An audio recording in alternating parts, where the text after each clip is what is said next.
Hari Hari Bol, greetings everyone.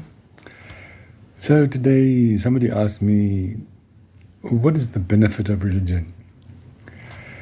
So it's a very interesting question, and my understanding is that the benefits are twofold. One is for our life here, the here and the now, our everyday world, and of course then there is the benefit of the afterlife. And these benefits are for the individual and of course for the community, for the whole world. And we know that we live in a time called Kali Yuga, the age of quarrel and hypocrisy. So nobody needs to be convinced that this is a very troublesome time.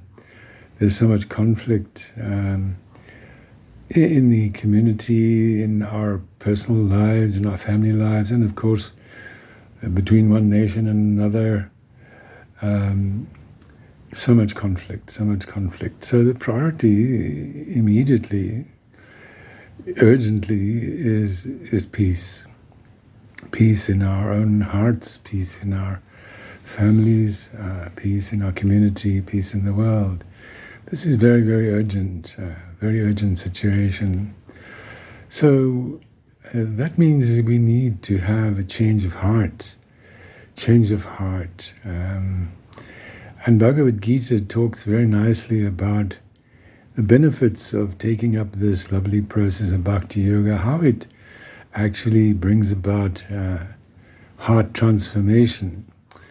In the 16th chapter, if I may read, the Supreme Lord said, certain qualities come to ornament the personalities of those who are inclined to the divine life. They become truly fearless, absolutely pure at heart and filled with wisdom. Always absorbed in communion with me, they give generously in service to others, practice self-discipline, and joyfully participate in acts of divine worship, singing my holy names and dancing in ecstasy. By contemplation of the Holy Scriptures, they come to understand the deepest meanings of a life of divine service and show preference for a simple life in tune with the natural flow. They transcend all aggressive feelings and show kindness to all. Ever attached to truth and always pleasant in their speaking, they never become inflamed with anger.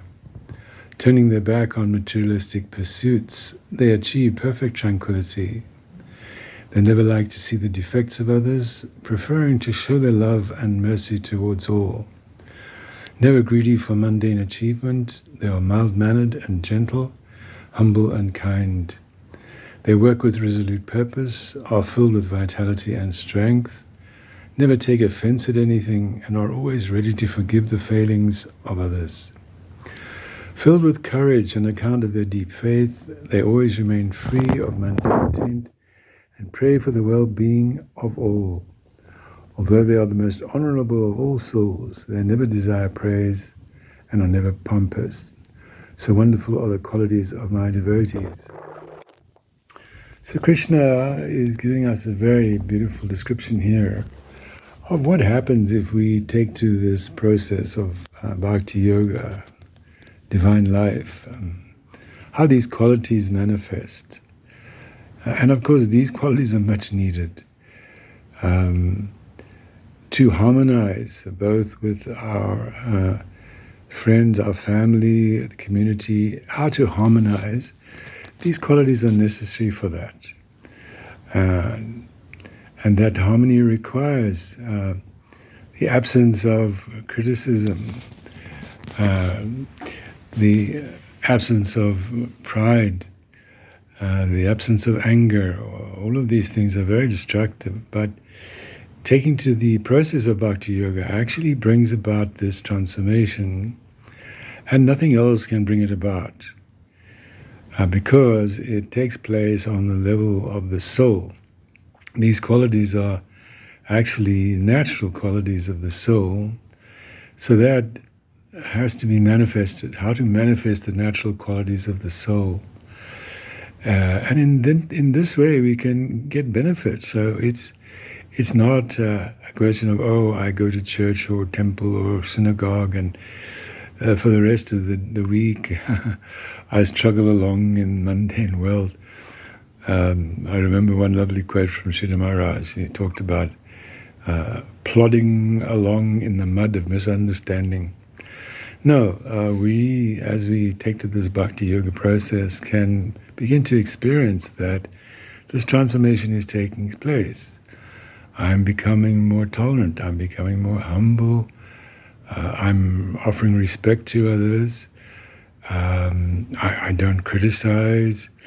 All of these amazing, wonderful qualities. I'm compassionate. These are extraordinary, wonderful, beautiful qualities. And of course, they have tremendous practical value in our everyday dealings. In our family life, in our community life, and of course on a national, international level. These qualities are very powerful to harmonize, to bring about harmony.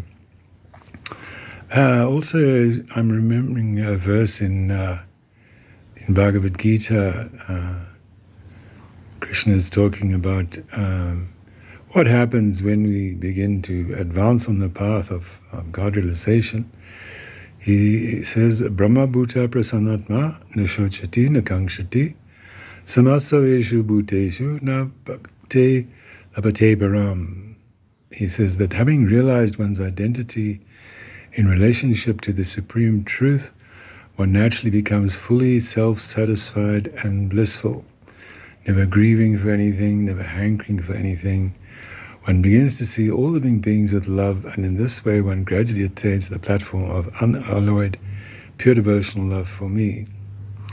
So it's interesting that we hear from Krishna that as we begin to develop on the path of Bhakti Yoga, we naturally become fully self-satisfied and blissful. Material life means anxiety, frustration, like that. So, whereas spiritual life, Krishna is saying, means full satisfaction, bliss, in a natural way, like that. So this is certainly a great benefit for the soul in this here and now world. And then Krishna, of course, also in Bhagavad Gita, is another verse, Janma karma chame divyam evam yovedi tatvadaha tyaktva deham punarjanma naiti mam etu Arjuna. Krishna says to Arjuna that one who knows the transcendental nature of my appearance and activities does not, upon leaving the body, take his birth again in this material world, but attains my eternal abode. So this is the benefit for the afterlife, that out we go from this material world, a passport to the spiritual sky. You can't buy that passport. Only our sincerity, our humility, and of course the grace of Sri Guru. Exodus, as my Guru so beautifully said, exodus to the land of love, exodus. So these are the matchless gifts. Of course, we cannot put a price on any of these things. To find harmony in this world, to find peace in one's own life, in one's family life, and in the world, and of course then to go home to that everlasting abode of everlasting life and love, Sri Vrindavan, indescribably blissful. Of course, who can put a price on this? But these things are there, and they come from a great tradition, a great source, very reliable Guru, Sadhu and Shastra, so we should not doubt. And if we have doubts, we should keep on associating with those who don't have doubts, and in this way make steady progress on the path of pure bhakti. Radhe, Radhe, Radhe Sham.